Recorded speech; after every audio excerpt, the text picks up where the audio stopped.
Bienvenidos a Ser Humano. Yo soy Natalia Pérez y el día de hoy tenemos una invitadaza, Julia Gaspar. Bueno, ella es especialista en inclusión para aprendizaje, aparte desde comunicación humana. Ha sido fundadora de Ámbar Consultoría, donde realmente te dedicas con esta misión enfocada a ayudar a ya sea niños, adultos, jóvenes que tengan problemas de aprendizaje. Platícame un poquito más.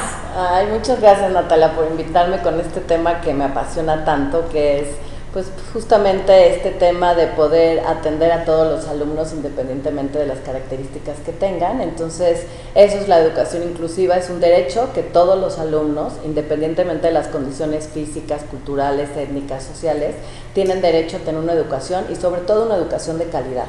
Esta educación es desde la educación inicial hasta educación media superior para que después tengan esta inserción a la vida laboral, porque es muy importante que estos niños accedan a la educación, pero que participen, que convivan, y para mí es una filosofía de vida. La verdad es que la educación inclusiva es tener a todos los alumnos dentro de las escuelas, de las aulas, y una oportunidad para que aprendan juntos y se desenvuelvan y ver más que nada las capacidades que tienen y no las necesidades. Esto ha cambiado mucho, los términos. Estamos hablando que desde 1993 sale la Ley General de Educación, en donde estamos, tanto las escuelas públicas como privadas, tienen que tener el acceso a personas que tengan alguna condición independientemente de sus características. Y conforme ha pasado y evolucionando, antes había salones donde se integraban a los niños y los sacaban para darles terapias o darles ciertas estrategias, pero hoy lo que queremos es que todos los niños estén dentro y que aprendan juntos. Esta es la educación inclusiva para trabajar con la neurodiversidad que nos da tantas oportunidades y nos hace mejores justamente seres humanos, ¿no? Entonces esta es la parte donde yo considero que todos tenemos que estar capacitados y todos tenemos que estar involucrados con esta neurodiversidad, porque los salones, como bien sabes, ¿no?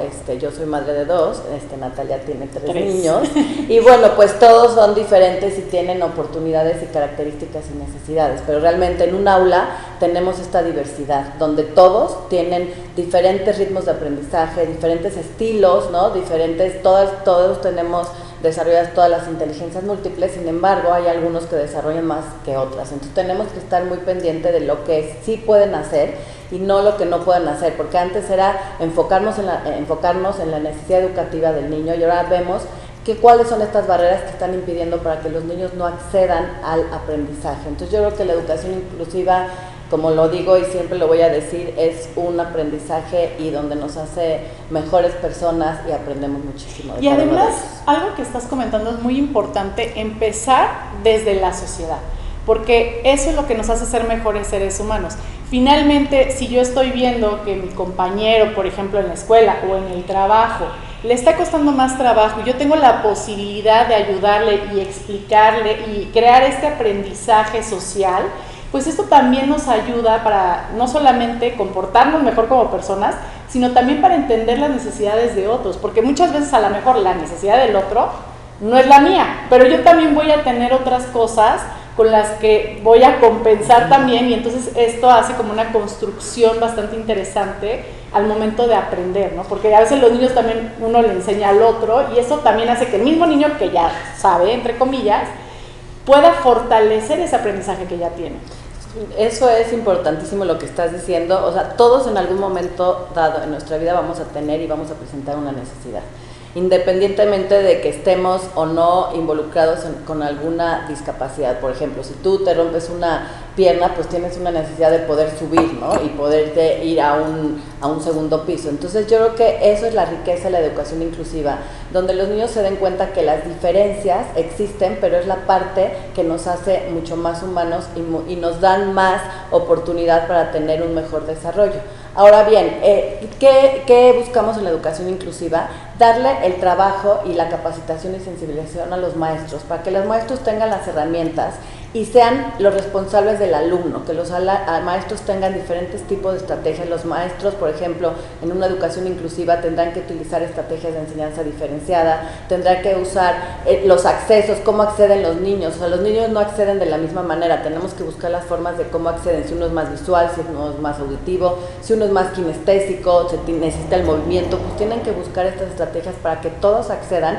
¿Y cómo van a acceder? Igual también, por ejemplo, en la parte de las evaluaciones. Las evaluaciones tenemos que tener unas evaluaciones formativas, tiene que ser una evaluación que sea continua del inicio, desarrollo y final, no nada más una, para que los niños también, porque algo importante que tenemos que tomar en cuenta en esta educación inclusiva es que todos los niños tienen que estar retados siempre, no tenemos que tener altas expectativas de ellos, no porque tengan una condición. Muchas veces confunden el que tenga una discapacidad, que son enfermos, que tienen una enfermedad, y la discapacidad no se cura ni con una medicina ni nada, puede tratarse y puede tener un mejor desarrollo tanto en la vida educativa como social, pero realmente es una parte que va a vivir con ella siempre. Entonces, esta oportunidad, algo muy importante, los niños desde pequeñitos es muy importante incluirlos desde que están chiquititos, porque pertenecen al espacio. Los niños no tienen estos prejuicios y estos juicios de, ay, es que este no ve, es que este no oye, es que este es inquieto, es que este no escribe bien, no está adquiriendo la lectoescritura.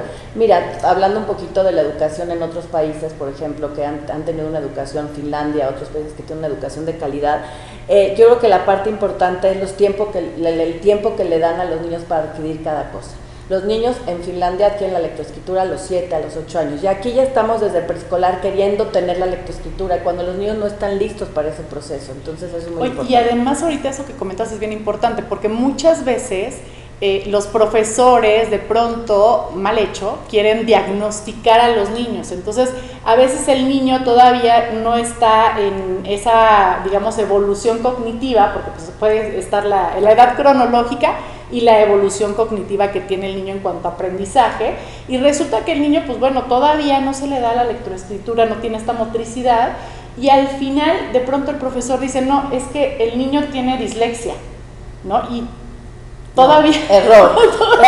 Y no ha ido ni siquiera con un especialista que lo evalúe como para ya dar un diagnóstico de esta manera. O por ejemplo el TDAH, ¿no? Estos trastornos de neurodesarrollo que en muchas ocasiones, vaya, todos nos han diagnosticado TDAH, yo sí tengo, pero desgraciadamente a veces la gente diagnostica sin realmente saber, y a veces también las redes sociales, que muchas personas empiezan a comentar y todo, sin tener una base fundamentada, pues genera que también la sociedad empiece a diagnosticar así como al Tim Marín, tiene TDAH, tiene autismo, y al final del día no tienen la experiencia ni los conocimientos para poder hacer un diagnóstico, porque realmente para hacer un diagnóstico, por ejemplo, de neurodesarrollo en TDAH, trastorno de déficit de atención con hiperactividad, pues te echas básicamente una semana con un psicólogo clínico que te esté haciendo las pruebas,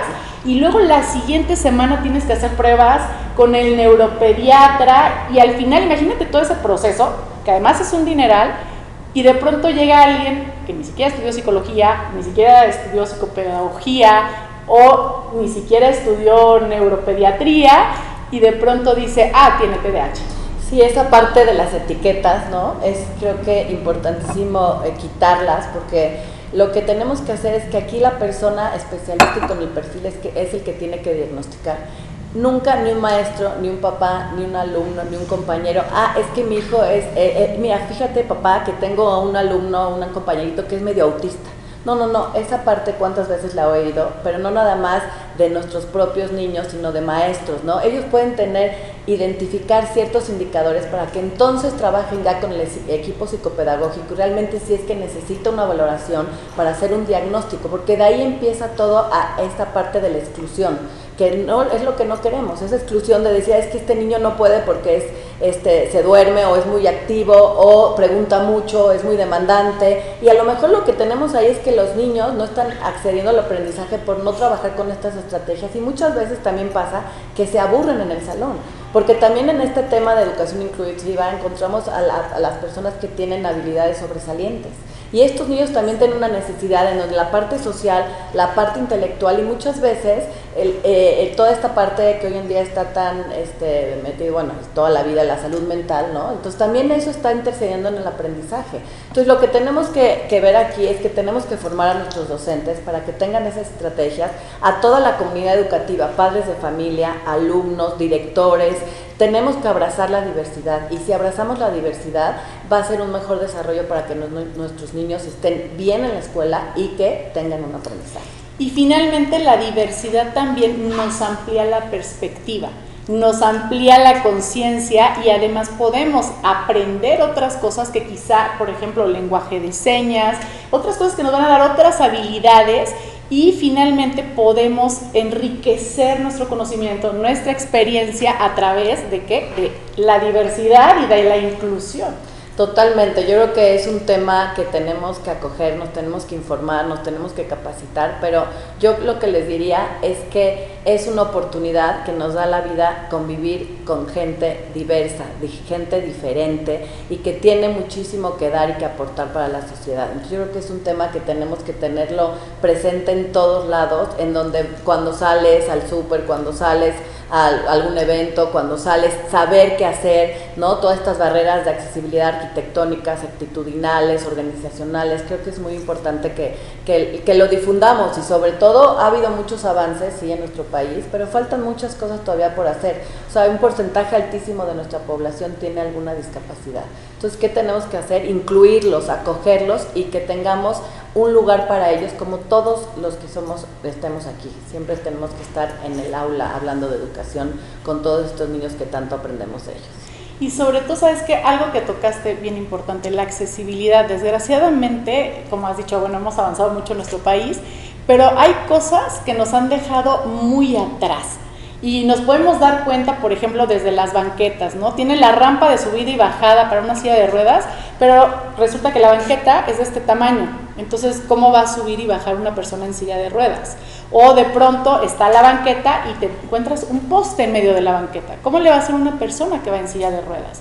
O a veces las rampas incluso, o sea, la pendiente es sumamente alta como para que una persona en silla de ruedas pueda avanzar. Digo, ese es un ejemplo dentro de muchas discapacidades que a veces no nos damos cuenta hasta que lo necesitamos, hasta que un familiar necesita esa accesibilidad, es cuando nos damos cuenta. Y no es que haya pocas personas, hay muchas, pero no pueden a veces salir de casa. ¿Por qué? Porque sencillamente no se pueden subir un microbús. Y mira, yo la experiencia que he tenido con muchas instituciones, empresas y escuelas que he estado trabajando para evolucionar a la inclusión, tendríamos que en muchas instituciones tirar la institución o la escuela para poderla hacer accesible, pero realmente podemos hacer muchas cosas. O sea, esas barreras existen, como que un niño a lo mejor cuelga los pies y no está pudiendo tener el piso, bueno, ponerle un banquito, ¿no? O un niño que tiene a lo mejor, es zurdo, ¿no? Toda esta parte de los zurdos que antes era como, ay, bueno, pues entonces tienes que ponerle una silla adecuada para que pueda acceder, o un niño que tiene una debilidad visual, pues tienes que acercarlo más al pizarrón, o inclusive cerrar las cortinas para que no entre la luz. Un niño con una pérdida auditiva, pues poner a lo mejor cajas de huevo en las paredes para que el sonido no le destape. Entonces yo creo que se pueden hacer muchísimas cosas independientemente de lo que encontremos. O sea, yo creo que lo importante de la educación inclusiva es empezar con lo que tenemos, y a partir de ahí ir formando a la institución y a los equipos para poder tener todas estas herramientas para poder tratar a niños con ciertas condiciones, y sobre todo incluirlos, y sobre todo darles una calidad, una educación con calidad.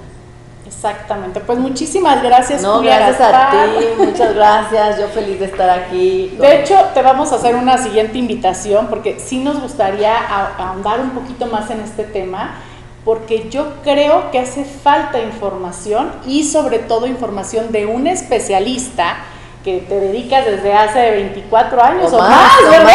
O más. A todo esto, y que también se genere esta conciencia para ser mejores seres humanos. Yo soy Natalia Pérez y nos vemos en la próxima emisión aquí en YouTube. Ponle like.